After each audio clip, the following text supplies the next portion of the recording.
Awesome. Well, thanks everyone for joining us for what is now, I believe, our 16th and maybe even our 17th. I may have left a typo there in the presentation.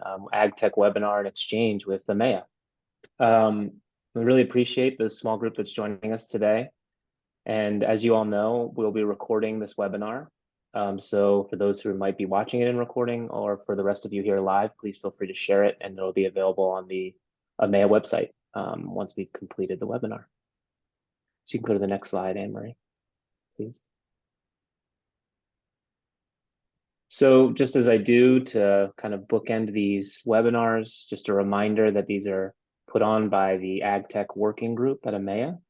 And this is our goal for this working group. And our main priority this year, as you can see as that second bullet point below, is launching an AgTech roadmap for farmer organizations.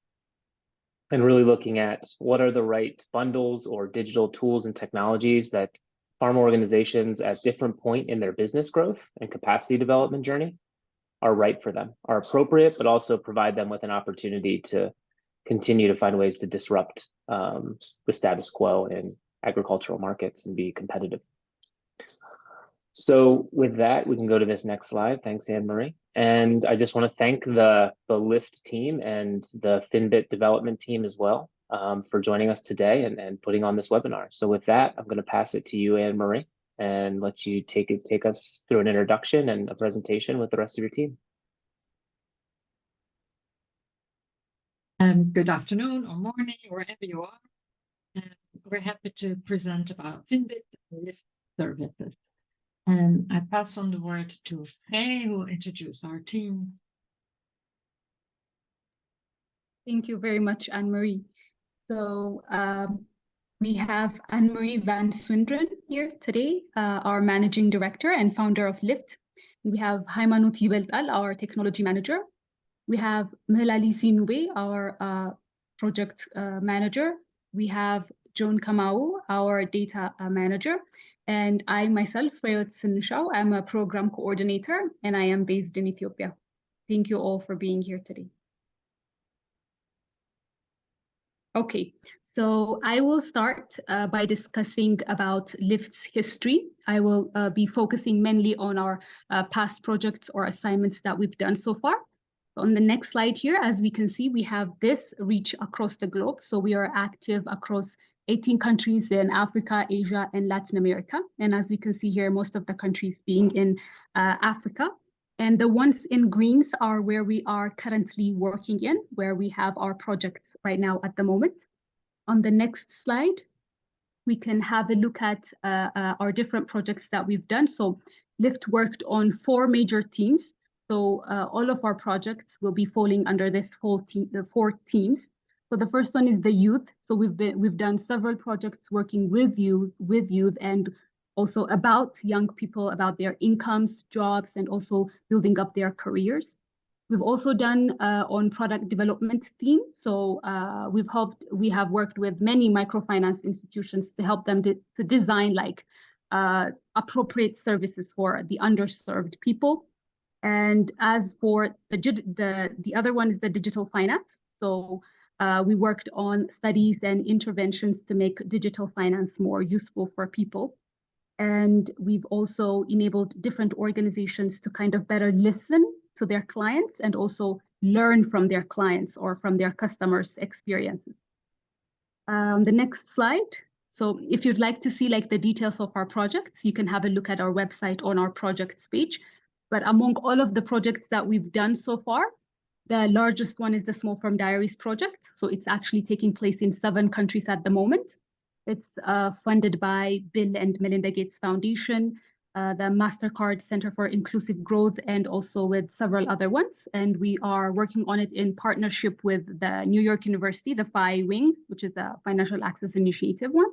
So they're leading the project, but we have led and we're also leading the implementation part and much of the design part.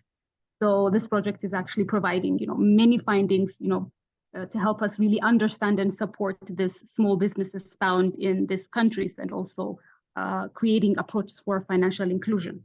And on the next slide, here we see with regards to financial service providers, we are serving like a range of microfinance institutions. And the target groups, we are dedicated in serving the disadvantaged or the financially excluded people. I will now take you to Anne-Marie to tell us about the methodology that we use, which is the diaries methodology. Thank you. Yes, so many people have heard about financial diaries. They've probably heard about the book Portfolios of the Poor. On this slide, we summarize how it actually works, that type of diaries data collection. In principle, on a weekly basis, somebody reports everything about their financial situation, their economic situation, or other topics. So in the little green boxes represent this repeat interviews or repeat reporting of the basic indicators. It's also possible to add different themes or different other aspects to this type of repeat reporting. For instance, you could report about nutrition, what kind of meals you've been able to have. You could talk about health, or for instance, we've done several projects on energy access where people report on a daily basis whether they had light, and how many hours and how much it cost them. And it's possible to combine the diaries with a baseline and a midline and end line, so you can make it both a rigorous study and a very qualitative, detailed study. What is very attractive about the diaries is that it's dynamic. So you really see what happens in somebody's life. You see what kind of shocks they face and how they respond to it, how they solve the issues they find. And if you're doing research, you can immediately, within a couple of weeks, you start getting data, and you can start reflecting on the data, dig deeper into it, and also design some follow-up questions and keep on finding out more and more. So we consider it an ideal type of mix of qualitative and quantitative research. But as we come to it later, it is also very much useful for the person reporting itself. And it's possible to use the diaries for an experiment.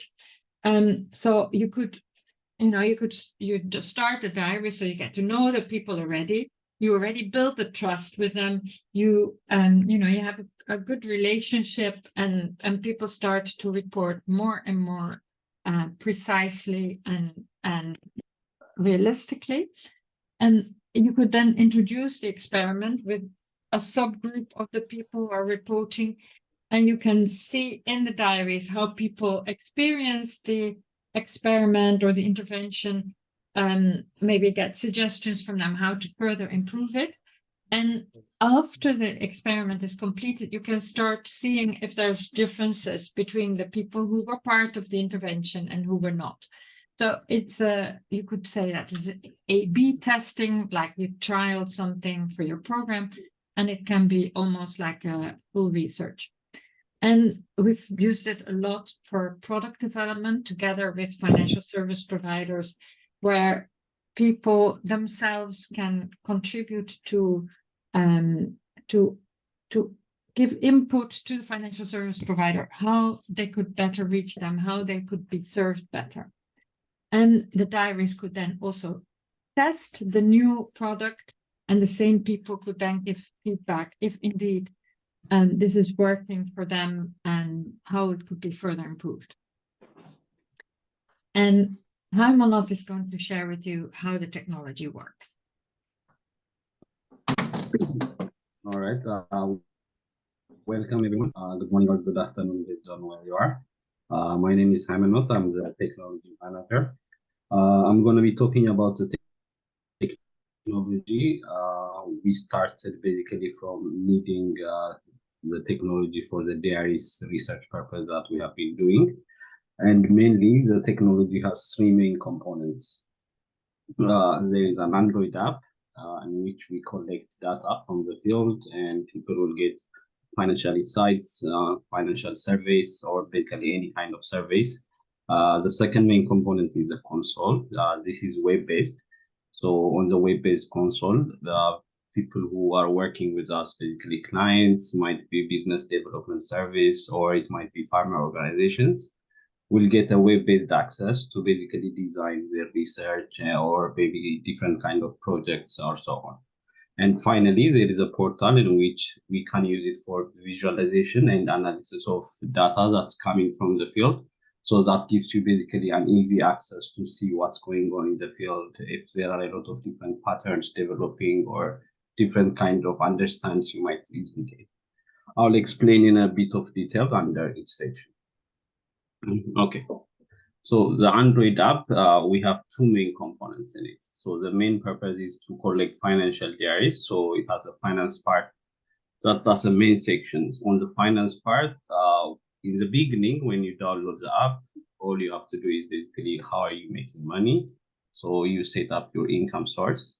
After that, where are you saving your money? So you might be keeping it at home, it might be in a box somewhere, it might be in mobile money, or it might be in a bank. It doesn't matter.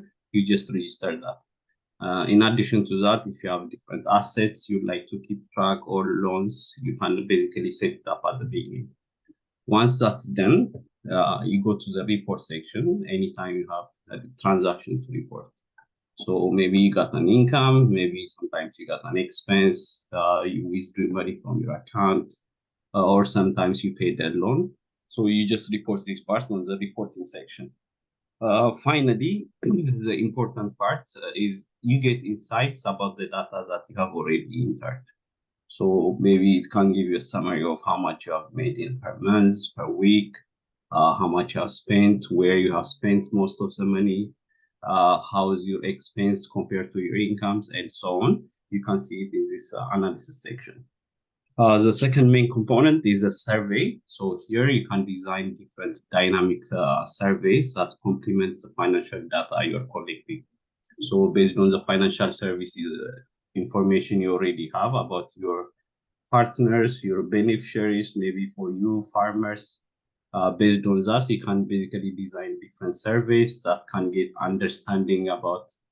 additional understanding what's going on in their life, how it's about maybe farming, might be about irrigation, maybe how to conserve water, it might be different things.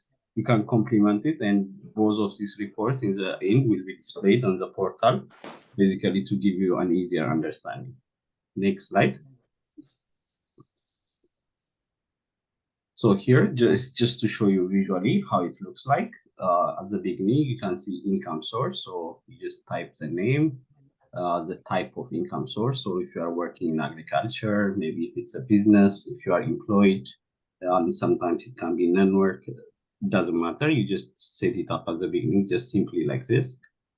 Second, you can see accounts. So different type of accounts. It might be personal, it might be for business, it might be in a bank, or maybe mobile money. Doesn't matter. Similarly, loan and asset, you can set it up at the beginning just like this. One thing I would like to mention is when you work with different clients in different countries, based on the needs, this can be fully basically customized and white label. So all the basically the designs, options, and the data that's in here can be changed. Next slide. So once the setup is done at the beginning of the reporting process, anytime this business or it might be people who have transactions, so they just go to the app, report the amount, maybe the date for which income source they are getting the money for, and where is the money going. So if they are depositing it in their maybe cash box or bank or so on. At the bottom left, you can see maybe options, optional choices. So depending on the research, maybe depending on the need of the client, all those additional options can be added. So a lot more detail can be tracked about each individual transaction from people, including basically getting these customers, vendors, so that we can find relationships between in the value chain of agriculture. to income, expense account, and loan can have similar type of reports. Next slide. So the third main component on the mobile app is the insights. Here we have different kind of insights. Some, as you can see, in graph forms to basically give you a summary about what's going on in your financial life. So where you're spending most of your money, how's your cost compared to your income, revenues, giving you cash flows, and so on. So this would really give you a better understanding about your business. That makes you basically make better financial decisions for your business, and that would eventually increase your profitability. So the insights are either in this graph form, or sometimes it's in written form, in a table form. So we try to give it in a different way so that people will really use the ways that's really easier for them to understand. Next slide. So far we talked about the mobile, the Android app part, where people are using it to report the data and see the analysis. The second main section and component of FINBIT is the console. So this is a web-based, and this will be used by people who are basically part of the monitoring group, or of the business development service, or sometimes maybe non-government organizations, or it might be even part of government, who are basically doing the monitoring and the research. On this console, you can do a lot of things. From scratch, you can basically create different projects, different surveys. You can customize what kind of sections of the mobile app should be displayed for your targeted customers or targeted beneficiaries who you are working with. You can basically design, maybe for some people, you hide some sections of the app, for others, you show it as an experiment. There is a lot of basically flexibility to design the system in the way you want it in the beginning. So once you already have designed the system, once the data is coming, you can also basically see who's reporting, maybe based on activities. See, okay, if people are not reporting, send them a reminder. If people have reported maybe the amounts that might not be livable, maybe you can design a reminder that will be sent to the people, and they will get it. Either they will confirm, or if it's an error, they will basically edit and correct the issue. So in a lot of ways, this can be used as a communication channel. And finally, you can use it to export store data. I already mentioned about who can use this console. It has been used by different markets, research firms, can be used by business development service, non-government organizations, and so on. Next slide.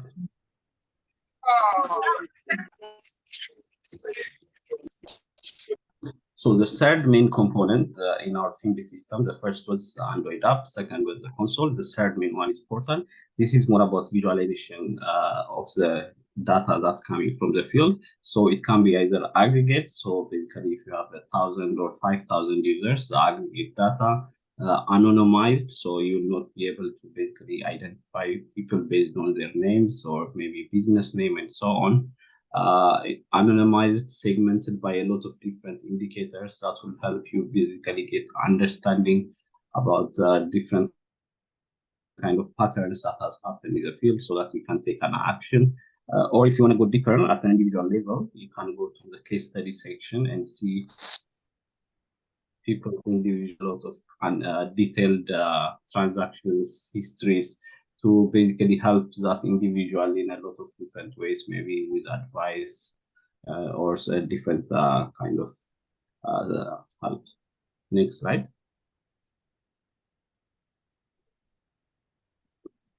Here is to show you visually what the case study page looks like. And as you can see in the first picture, you can get the financial summary, how much that person has made, about their saving, what kind of income source they have. Basically, what you have seen on the app summarized, and basically with different types of graphs to give you a really detailed understanding of about that individual's or that business life cycle. Next. Besides the case study, this is where the analytics for the aggregate data comes, and it's really helpful to give you detailed pattern analysis, and basically you can do further analysis by getting the raw data. And if you have different projects in multiple regions or different countries, you can also do a lot of different comparisons on the same system, as you can see on the next picture. All right, next slide. So finally, one of our goals was, as we started from people who are not really visible in the financial industry, they did not have any kind of loans, maybe they are not really known in the financial system. We really wanted to help the data that we are collecting, the data we have been tracking for a while, to be used as a kind of collateral to get financial access from different financial service providers in the area. So based on this belief, we built a loan platform to connect people who are reporting on the FINBIT system and financial service providers we plan to add, and we plan to partner. And it will be an easy marketplace to basically get a loan application for people and for the financial service providers to make an easier decision based on the data people have and further communication they will be able to make on the platform. That's all from me. If you have any questions, I'm welcome, or thank you.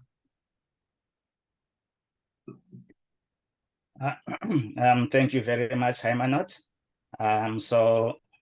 I'm going to keep my video off because I have poor bandwidth at the moment.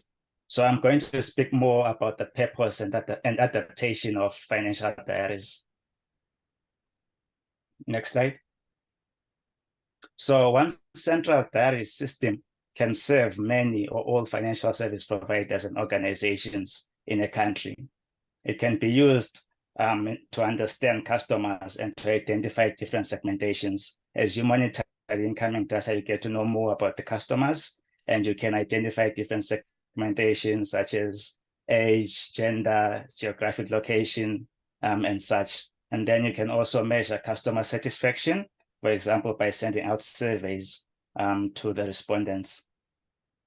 And then you can work on your product development through this platform where you're communicating with the different constituents that an organization might be working with and finding ways to build appropriate products for them and with them. The platform can also be a communication channel with clients, whether this is giving advice or asking them questions. This could be to farmers, to other types of entrepreneurs, to youth, and the like. And then you can use this diary system to monitor loans. For example, once you give out a loan, you can now look at the incoming data to follow how it is being used and how that particular respondent who got the loan is doing in their business. It can even be a system to build capacity for bank agents and credit officers. This is through the young, often unskilled people who might be employed to collect the data in the field. These young people get valuable experience and can go on to do other jobs in the future. Next slide. So here I'm going to share an example of how you can incrementally build a diaries program.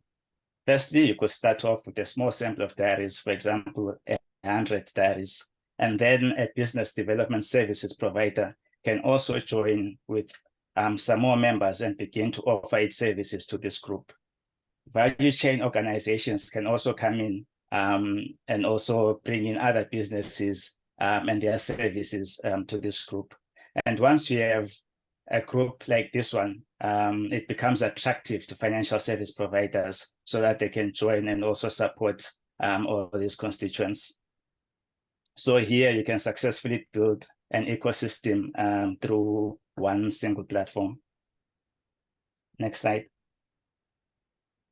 One way of conducting the self-reported diaries, one way of conducting this financial diaries is through self-reported diaries. Here, the actual respondent has their own phone and they are coached and eventually learn how to enter their own data. The visual there is an example of one of our programs currently in South Africa, where 2,000 women micro entrepreneurs are reporting themselves on their phones from different provinces across South Africa. This means that they become a lot more actively involved. There's more learning and there's more accurate data. This is also more scalable since it is quite cost effective in that these people are entering data by themselves. And then it promotes longer term use because of the sort of ownership that is created in the product where the respondents are entering data themselves and beginning to see how it is useful for them. Next slide.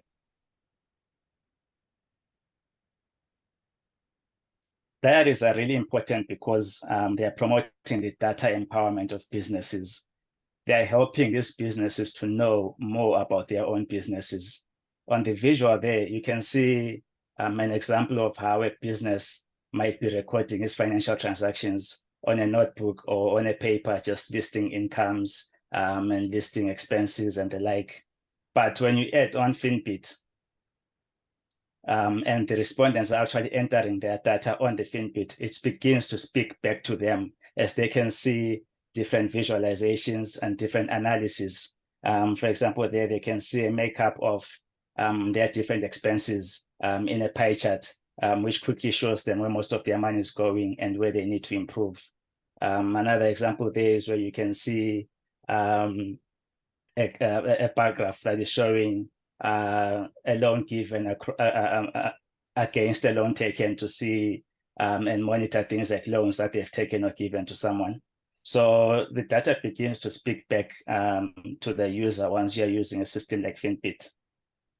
And the other advantage is that it makes the businesses visible and seen for financial service providers to serve them and for governments to make policies looking at the data and for NGOs to develop programs based on the data.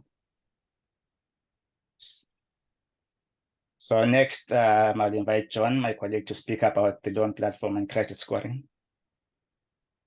Okay, thank you, Mlalisi. And you can go to the next slide.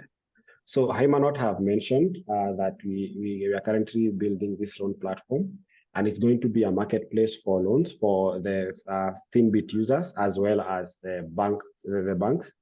And he has also mentioned that we focus on low visibility kind of group, those people who haven't had a lot of loans taken in the past, so they haven't had that access to loans. And as a form of value addition, the loan platform comes in to empower them and to allow them to access loans. And how they do this is that after collecting data with us for about a year, typically a year, then they can go and apply for that loan using the same platform. And once they apply, the data is out-of-field within the platform, and then that is shared with the banks. And then on the side of the banks or even any financial service provider, they get this application in a filtered format, which means that if a bank, for example, serves only women or serves a specific geographic location, they only get those applicants that qualify within that criteria. And the financial service providers upload a criteria within the loan platform. This is the criteria that they normally use to appraise loans, and within their own environment. And then we provide a credit scoring system that will help them now be complementary to their use. I mean, to complementary to their own appraisal methodology. And this is like some kind of an eligibility screening. So, and we go to the next slide. So we see ourselves as combining the demand and the supply side. So the loan platform filters these applications from the demand side. And from the demand side, we are connecting these diarists who can be from any organization. Sometimes they come from youth organizations, from farming cooperatives. Sometimes they are just small farms. And now we are connecting them with the supply side, and the supply side can be different financial services organizations, could be banks, could be SACCOs, and even fintech. And then the connection now, what brings that connection is now the loan platform. And I'll explain more about how we do the credit scoring, or at least an overview of how we are doing the credit scoring in the next slide. So we have two types of data that we are currently using. So the first one is the transactional data and the survey data. So this is what we call method one. And from FINBIT, we collect financial information. This could be income, expenditures, loans, and savings. And then we also have special questions or those contextual kind of questions that we normally ask. And this could be like the business environment, what characteristics does the business operating, their customers that they are serving and their satisfaction, the technology and taxation and all these details. Now, creating summaries of these transactional and special questions, we're able to develop features that will tell us more about the risk factors that these diaries have. And therefore, using machine learning systems and statistical methods, we're able to develop a credit scoring system that can be used with the kind of data we collect, which is diaries data. On the other side, we focus, the other methodology is focused entirely on farmers. And here we've come together with a Dutch firm that specializes in credit scoring. And how we are doing this, we are doing a small survey on the farmers. And we are asking them some questions about what location are they in, what kind of crops are they growing, what is the kind of acreage for each crop. And because of that, we have a lot of information on these farmers. And then now, based on the data, administrative data from the government and from NGOs, we have information about that we can use to make assumptions. And these assumptions are in the probability distribution kind of assumptions. And then using these two kinds of data, we develop simulations using Monte Carlo simulation and other statistical methods, and we're able to estimate cash flows, the cash flows of these farmers. Even if they don't have credit history, we can estimate the cash flows, and we can be able to say how many chances are they likely to have a positive cash flow or negative cash flow, and we can use these as credit scores. And then we can also move backwards and do sensitivity analysis and be able to see what are the drivers of this risk and how do we incorporate these drivers of this risk into the pricing model and then develop good products that will be able to solve their problems. So these are the two methods we are using. And for more details, you can come during the question and answer session.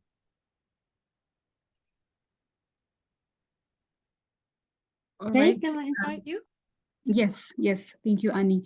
So I will now discuss about the functionalities of FINBIT to the individual users, which is for the farmers, and also on the other hand, to the business organizations or agricultural cooperatives in this case. So when we have a look at the functionalities of this FINBIT technology system with regards to the individual users, like farmers, for instance, can be able to use it like for record keeping of their finances. So they can be able to go to the app and then they can report there easily and see their reports. And at the same time, the app will allow them to see the analysis of their reports in the forms of graphs, as mentioned earlier. And as a result of that, the farmers, they can be able to build up their financial or economical history, which then again helps them to access different financial services, and which one of them is access to loans. And as mentioned earlier, we're now currently like working on linking users, like farmers, with financial service providers. So with their credit history, with their built up credit history, and also they'll be able to prove or demonstrate their credit worthiness in order to get loans. And this entire process, it's going to help them to improve their financial literacy, because they're going to learn how they can calculate their profits. They're going to see, their cash flow. They'll be able to see where they're, spending more, etc. So they're going to know their own financial behavior, which is going to help them to make like informed and better financial decisions. And when we look at it from the business organization side or agricultural cooperatives, they can be able to use this technology system to monitor their different projects or the progresses with their different projects. And they can also, it can also help them like to better understand the behaviors of their their members, or, the farmers in this case, like how they attempt to to improve their lives, how they respond to their situation, what their needs are, priorities are, etc. And if organizations also want to communicate to their members, they can also use this platform, for instance, like to send announcements like maybe to send out explanations, etc. So like the type of communications that organizations can do using this app is endless.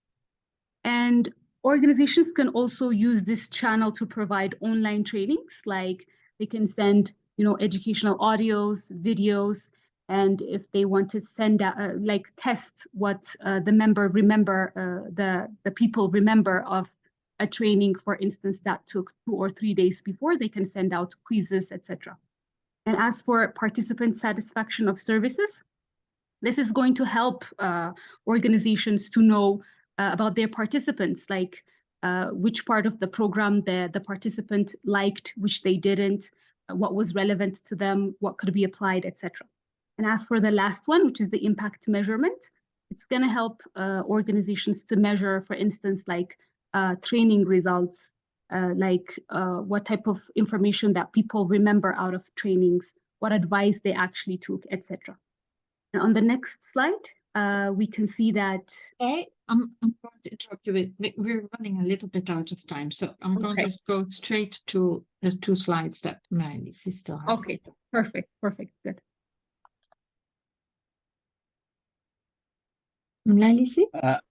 Okay, so I'm going to go really quickly here, but the main point is to share how a holistic and collaborative approach that can foster systemic change can be built through the FINBIT platform by bringing together different stakeholders. So the 3 players you actually see here, they would normally see them as users of the technology, the businesses, the clients that bought the technology, the business development service providers, accelerators, and government organizations, and the field researchers, the unemployed young people. So they can all participate in this platform in a way that each of them benefit and each of them actually give back to this platform. So for the businesses, we can include agricultural businesses. They can participate in the platform by answering questions and providing insights into the reality of it. Yeah. We can't hear you completely, but do you want me to go to the next one? Okay, let me just go to the next one. Okay, so in the previous day, I was just showing you the ecosystem, but now we've added the financial service provider. So here, a financial service provider would really be interested in a group of businesses that have already been trained and they already have data, so they can now continue to provide their services to this group. That's really all I wanted to share, but just to give you the main idea of how you can create an ecosystem through the platform. Okay, so AMEA asked us specifically to be very clear about how the different members at AMEA will be able to make use of what we have to offer and how you can engage with it. So we offer something that you could consider like a manual in a restaurant. You can choose different options. You can choose several. You can choose the whole lot, obviously, but very important. Don't think of when you get the system, you have to do everything through that system. Probably first you just want to try out one aspect of it, and we're quite flexible. We can offer different small components. Also, we offer flexibility. You can use our technology on your own. You don't need to have the consulting component of L-IFT. So you can just buy the FINBIT technology and yourself work with it. Casey, there's some people in the waiting room. Can you let them in? Because it doesn't seem to work on my screen. So you can use the technology, you pay a monthly fee, you design everything, you manage everything. You also do any data checking, any data cleaning and reporting. And you can also completely rely on us. We implement everything, we hire a team. to do the training and to do the coaching. And we also write reports, and we show you the data, and we will design any additional surveys. So you can come to us with, say, this is the budget that I have, what can you do for us? Or you can come to us with a list of requirements, and we come back with a budget. So a very big component in the total cost is how the reporting takes place. So if an entrepreneur or business is reporting themselves on their own smartphone, that obviously is much cheaper, and it can continue for a long time. What is more costly is if we would interview everybody, and some team in the field would long-term record all the reported items. We've developed several ways in between the two. So if people don't have a phone, we can set in phone volunteers who go around with one smartphone, and that enables many others to report their own data. People who don't know how to use a smartphone, who don't report, they can be supported with a coach. Altogether, we always involve very local people and give them a lot of training, so that it also helps them at the start of their career. Our business model is that we actually charge monthly subscription fees to organizations at the moment. And the next level will be, once the loan platform will be used by many people, we will charge some small interest rate, maybe 1% to the financial service provider on each loan that was facilitated by the loan platform. And that would be enough to kind of keep our basic costs running. And in the long term, say after 10 years, we would think that we will earn also on the data that we have collected, but we would never disclose individuals' identity. We would never sell someone's data. We only sell the insights from the data at the aggregate level. So please tell us if there's ways that you would want to trial this. It will be easier for us. It will be possible to give you a good value for money if there's several organizations in one country hiring us together. It may be a good idea if you involve your microfinance umbrella, who will be able to open up access to several financial service providers, and they could be actually the kind of the host of the loan platform. In agriculture, of course, you could involve many other organizations like input providers, large buyers, or exporters. They also need data. For them, it is also important if people have access to finance, so they may be able to benefit from the data and contribute some funding. And of course, governmental agencies like the Ministry of Agriculture may find this interesting and could get involved. So there's a lot of options, and I hope to hear from you what you think about this.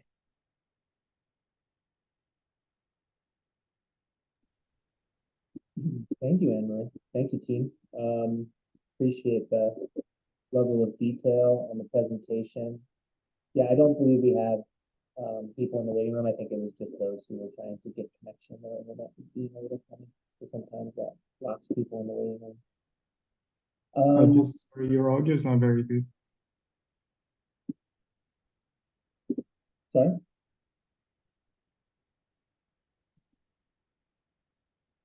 Oh, my sound's not very good. Can you guys hear me now? Is it possible? Pick up, please. It's just muffled. Must be something with how close you are.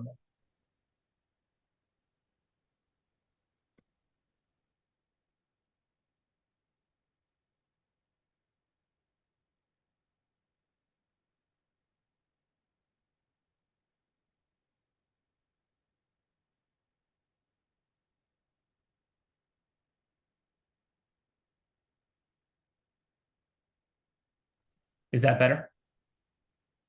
Very Okay. good. Sorry, my Bluetooth headphones died and Zoom didn't transition with me to the new audio settings. Yeah, I was just saying that I don't think we have anyone else in the waiting room, but I do have a few questions myself. If anyone else in the audience has questions for the team and for Anne-Marie, please feel free to use the raise your hand function. I think we're all pretty comfortable with that these days down in the reactions on the bottom of the Zoom bar. And feel free to come off and ask your question verbally if you want, or just ask it in the chat. As we wait for people to ask some questions, I had at least two that I wrote down as you were presenting as a team that I'd like to kind of get the conversation going. One was, if you could talk a little bit more as you kind of finished up the presentation, you talked about the potential for partnerships as well as the collaboration and the value to financial service providers. So I wonder if you could talk about any of specific other challenges or successes you didn't get to in the presentation with building those types of relationships with your partners in the projects you've worked on, how you see your role and how you see those partners' roles in helping to make those connections stronger.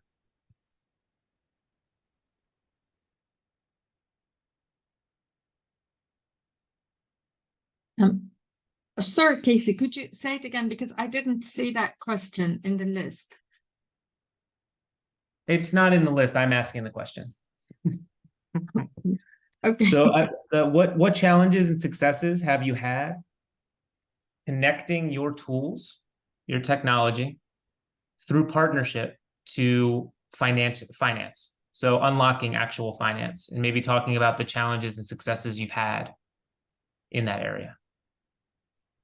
Okay, maybe the concrete example would be in Zimbabwe. There was a program that started at the beginning of COVID, the Corner Shop project, and small retail entrepreneurs participated for several years actually in reporting their situation. And at the beginning of COVID, they very much reported about how COVID was affecting them as a business, but also affecting the supply chains, the cost of basic goods, and if people were being able to access still, considering lockdowns and things like that. These people, they proceeded to be linked with a local microfinance institution, and there was a strong exchange between the two parts. So the microfinance institution came in later and then got to know the corner shops who participated and offered some services, and the shops worked on sharing their data. This was before the loan platform was available. So yeah, in a very small and first informal way, the local microfinance institution started lending to a few of them. And the process was also very much that both sides would really explain to each other what kind of services they need, and allowing the microfinance institution to see their data for reaching a higher level of understanding. But of course, the plans are far more ambitious.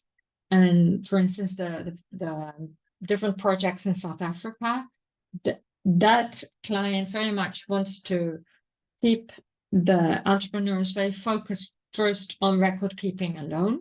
And then the intention of the incubator is to particularly focus on insurance and access to loans for expanding, for infrastructure and for investment, so more long-term loans to prevent them from getting indebted. So yeah, it is a little bit of a mix of different things. Oh, thank you. And then I think we have a question from Lars in the chat, which is, could you elaborate a bit more on how you also generate the transaction proof?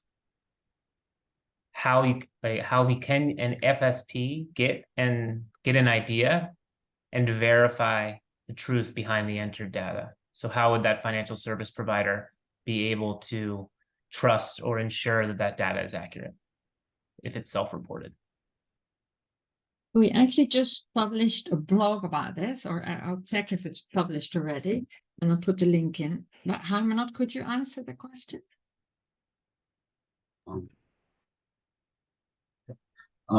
We believe there are multiple layers of basically quality checks to validate the data that's coming from people. So if the data is at the end being used by the financial service providers to basically decide on loans, the quality check will be much more detailed compared to a different kind of project that's more basically for the business understanding that they're reporting themselves. So when we're really using it for the financial service providers, on the application, I'm not sure if it was seen on the picture clearly. Under each transaction, there is an option to attach a receipt. So when you are doing a monitoring system, you can do a verification based on the value of the data that people are entering. So maybe if the amount they have entered is really 20,000 or whatever that has been decided, we can require receipts to basically prove that. And it doesn't stop there. Based on the whole transaction they have been reporting, we can generate different kind of flags to basically signify that the person's transaction might be a bit questionable. So based on that, we can generate more questions to verify by sending them to basically verify a lot of different financial transactions they have reported. And once they have that, the financial service provider can get an easier idea and a more clear idea about the quality of the data that person has provided. If the person still has provided really bad quality data, the financial service provider will be able to tell and will be able to see it, because a lot of the things that have been reported will be with no proof or no kind of creditworthiness check. So let me see if I'm understanding correctly, you have an ability to provide an oversight with and identify outliers in data entry that would allow for a spot check as well to ensure that that data is accurate. And then are you also providing that in an ongoing sense, either through the client, for the client, or with the client? How does that work? Okay, I mean, with the financial service providers, as you know, the loan platform just got built like recently, so it hasn't really been like really used as a more systemic way. But that the one I just explained is how it's going to work with the loan platform. Anytime people have a different kind of transactions that clients can decide is basically a bit suspicious or anything, they can ask a different proof. Then based on analytics that we're doing with the data team, we can also further basically give outliers, or if there is indicators that the data is not really consistent in the 6 months or in the 3 months that have been reported. So based on all this together, we can decide really the quality of the data that we have got from that specific business. No, that's helpful. I hope that answers the question that you had, Lars. Yeah, it looks like it does. I guess with the time we have, I'll just ask one last question, unless something comes through in the chat, which is the user of the app, the pharma organization, the SME, the manager of that business, or the management team, and so on, how do you provide that support to them so that they're able to use the app effectively and efficiently? And is that support significant? Is it light? Is it through the technology in more detail? How are you kind of ensuring that they're utilizing the app effectively and feel that level of support they need to integrate it into their business? Maybe just an example of that. At the moment, we very much do automatic queries and manual queries, call it. So it's a kind of data cleaning. And when somebody like has a normally spending 2,000 shilling on kerosene per week, and then suddenly it's a 200,000 or 20,000 even, that would be signaled automatically. And then the person reporting it gets a message, and this message, depending on what kind of package you have, the message can go into sort of a chat box of the reporting person. Or if it's somebody collecting the data, they get this message and they're asked to verify the data. And very important thing is that we never change things on the back end. We don't sort of say, oh, that can't be 200,000 shilling for kerosene. We always ask the person who reported the data to make the correction, so that they really are the owner of the data and they know exactly what is in there. And sometimes people come back saying, no, this is right. I just have a lot of money and I want to buy a lot of kerosene. So that's primarily done through the chat feature in the application, essentially. And then you said there's some manual too, as well, or support. Because what I'm thinking of is framing it as, at AMEA, we regularly use it in business development services, the term coaching. So I was just sort of wondering how that coaching for the app gets integrated into other coaching efforts, right, that the project partners will be implementing. And so it sounds like part of that feature is virtual through the app itself and the ability to communicate with the manager or the finance manager, and then also potentially in person as well. That's quite interesting, actually. We're having some discussions with clients who have some kind of business coaches, and to integrate helping people, coaching them on reporting on FINBIT as part of the job, or keep it separately. In general, the business coaches are higher level or higher experience, and it's probably more efficient to have like first jobbers who are from the rural areas to be this FINBIT coach. So per project, of course, the name of that role can become a phone volunteer or FINBIT guide or whatever. Okay. That's helpful. Thank you. And I'm going to respect time. I know we all have busy schedules. We just actually hit the top of or the bottom of the next hour. So I want to thank you as well, you and the entire team at L-IFT for this presentation. I think this was very helpful. It'll be in recording, which I think we can stop now, Felipe, or we already did.